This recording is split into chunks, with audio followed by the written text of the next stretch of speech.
जय श्री कृष्ण मित्रों, आज हम भगवान की अग्र पूजा और शिशुपाल के उद्धार के बारे में श्रवण करेंगे।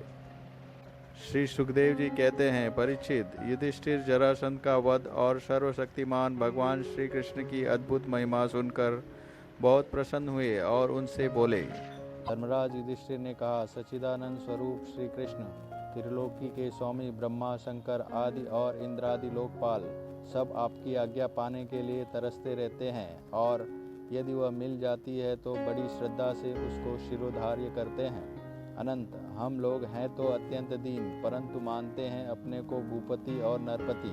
ऐसी स्थिति में हैं तो हम दंड के पात्र, परंतु आप हमारी आज्ञा स्वीकार करते हैं और उसका पालन करते हैं। सर्वशक्तिमान कमलनयन भगवान के लिए यह मनुष्य लीला का अभिनय मात्र है।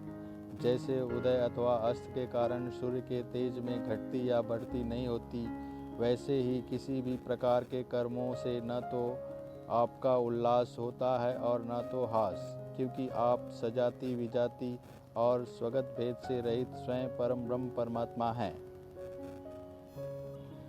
किसी से पराजित न होने वाले माधव, यह मैं हूँ और यह मेरा, यह तू है और यह तेरा, इस प्रकार की विकार युक्त भेद बुद्धि तो पशुओं की होती है। जो आपके अनन्य भक्त हैं, उनके चित्त में ऐसे पागलपन के विचार कभी नहीं आते, फिर आप में तो होंगे ही कहाँ से। इसलिए आप जो कुछ कर रहे हैं वह लीला ही लीला है। देव जी कहते हैं, परीक्षित, इस प्रकार कहकर धर्मराज युधिष्ठिर ने भगवान श्री कृष्ण की अनुमति से यज्ञ के योग्य समय आने पर यज्ञ के कर्मों में निपुण वेदवादी ब्राह्मणों को ऋत्विज आचार्य के रूप में वर्ण किया। उनके नाम ये हैं, श्री कृष्ण दैपायन, वासुदेव, भरद्वाज, सुमंतु, गौतम, असीत, वशिष्ठ, च्यवन, कर्णव, मैत्रेय, कवश, चित्र, विश्वामित्र, वामदेव, सुमति, जैमिनी, कृतु, पैल, पराशर, गर्ग, वैशंपायन, अथर्वा, कश्यप, धौम्य, परशुराम, शुक्राचार्य, आसुरी, वृतिहोद, मधुछंदा, वीरसेन और अकृतवर्ण। इनके अतिरिक्त धर्मराज ने द्रोणाचार्य, भीष्म पितामह, कृपाचार्य, धृतराष्ट्र और उनके दुर्योधन आदि पुत्रों और महामती विदुर आदि को बुलाया। राजन, राजसूय यज्ञ का दर्शन करने के लिए देश के सब राजा, उनके मंत्री तथा कर्मचारी, ब्राह्मण, क्षत्रिय, वैश्य, शूद्र सबके सब वहां आए। इसके बाद ऋत्विज ब्राह्मणों ने सोने के हलों से यज्ञ भूमि को जुतवा कर राजा युधिष्ठिर को शास्त्रानुसार यज्ञ की दीक्षा दी। प्राचीन काल में जैसे वरुण देव के यज्ञ में सबके सब यज्ञ पात्र सोने के बने हुए थे, वैसे ही युधिष्ठिर के यज्ञ में भी थे।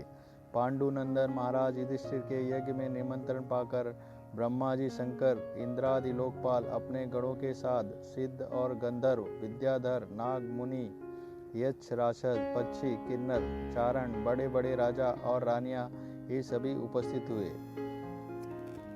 सबने बिना किसी प्रकार के कौतूहल के यह बात मान ली कि राजसूय यज्ञ करना युधिष्ठिर के योग्य ही है, क्योंकि भगवान श्री कृष्ण के भक्त के लिए ऐसा करना कोई बड़ी बात नहीं है। उस समय देवताओं के समान तेजस्वी याजकों ने धर्मराज युधिष्ठिर से विधि पूर्वक राजसूय यज्ञ करवाया, ठीक वैसे ही जैसे पूर्व काल में देवताओं ने वरुण से करवाया था।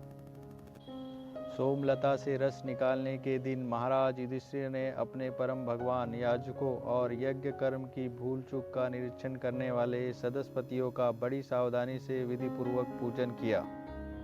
अब सभासद लोग इस विषय पर विचार करने लगे कि सदस्यों में सबसे पहले किसकी पूजा अग्र पूजा होनी चाहिए।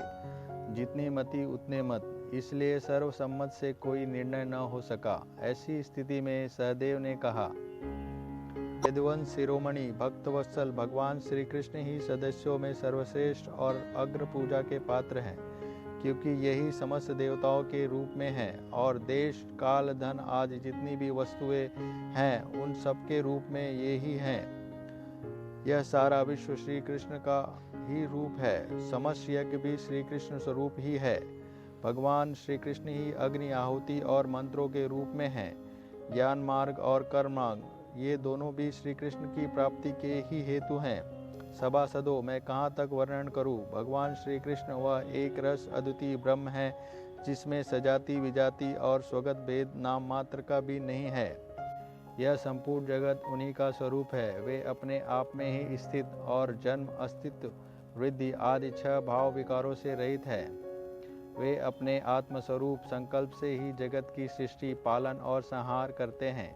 सारा जगत श्री कृष्ण के ही अनुग्रह से अनेकों प्रकार के कर्मों का अनुष्ठान करता हुआ धर्म, अर्थ, काम और मोक्ष रूप पुरुषार्थों का संपादन करता है। इसलिए सबसे महान भगवान श्री कृष्ण की ही अग्र पूजा होनी चाहिए। इनकी पूजा करने से समस्त प्राणियों की तथा अपनी भी पूजा हो जाती है।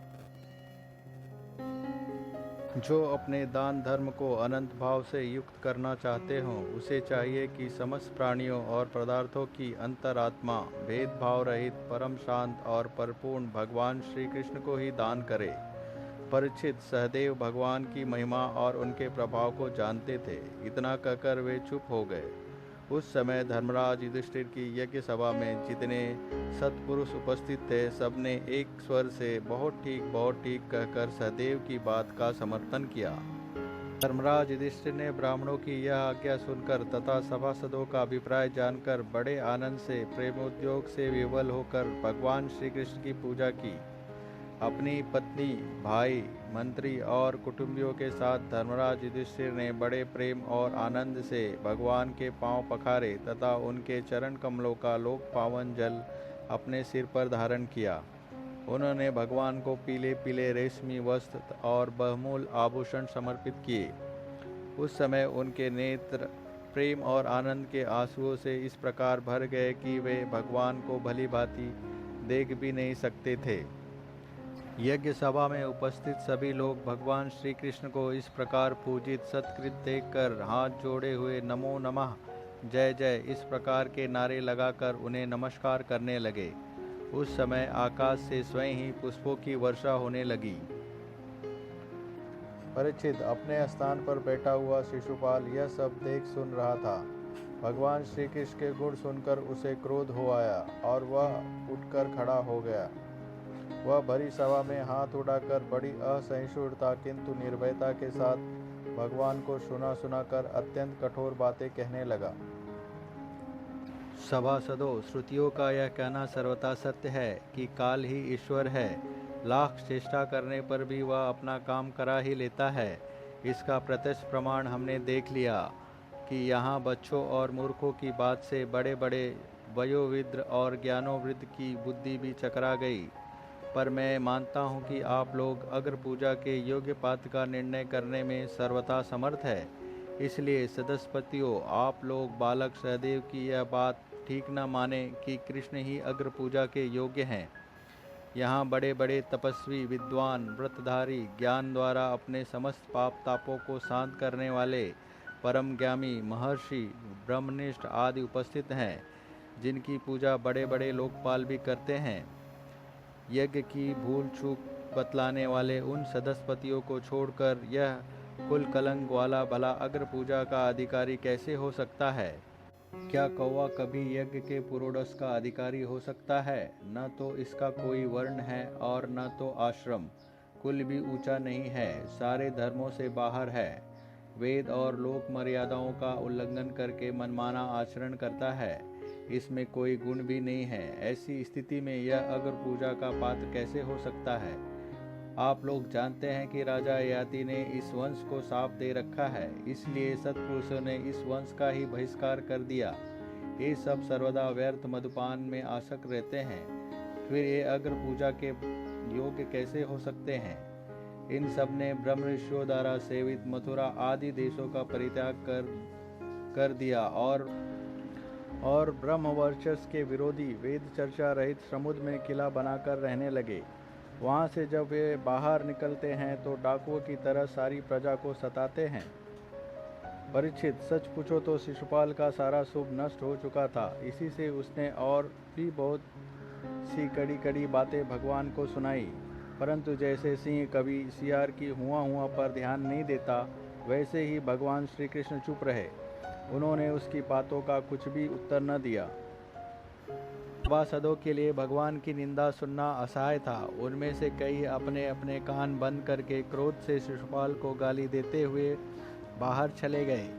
परीक्षित, जो भगवान की या भगवत परायण भक्तों की निंदा सुनकर वहां से हट नहीं जाता, वह अपने शुभ कर्मों से च्युत हो जाता है और उसकी अधोगति होती है। परीक्षित, अब शिशुपाल को मार डालने के लिए पांडव, मत्स्य, कैकेयी और संजय वंशी नरपति क्रोधित होकर हाथों में हथियार ले उठ खड़े हुए, परंतु शिशुपाल को इससे कोई घबराहट न हुई। उसने बिना किसी प्रकार का आगा पीछा सोचे अपनी ढाल तलवार उठा ली और वह भारी सभा में श्री कृष्ण के पक्षपाती राजाओं को ललकारने लगा।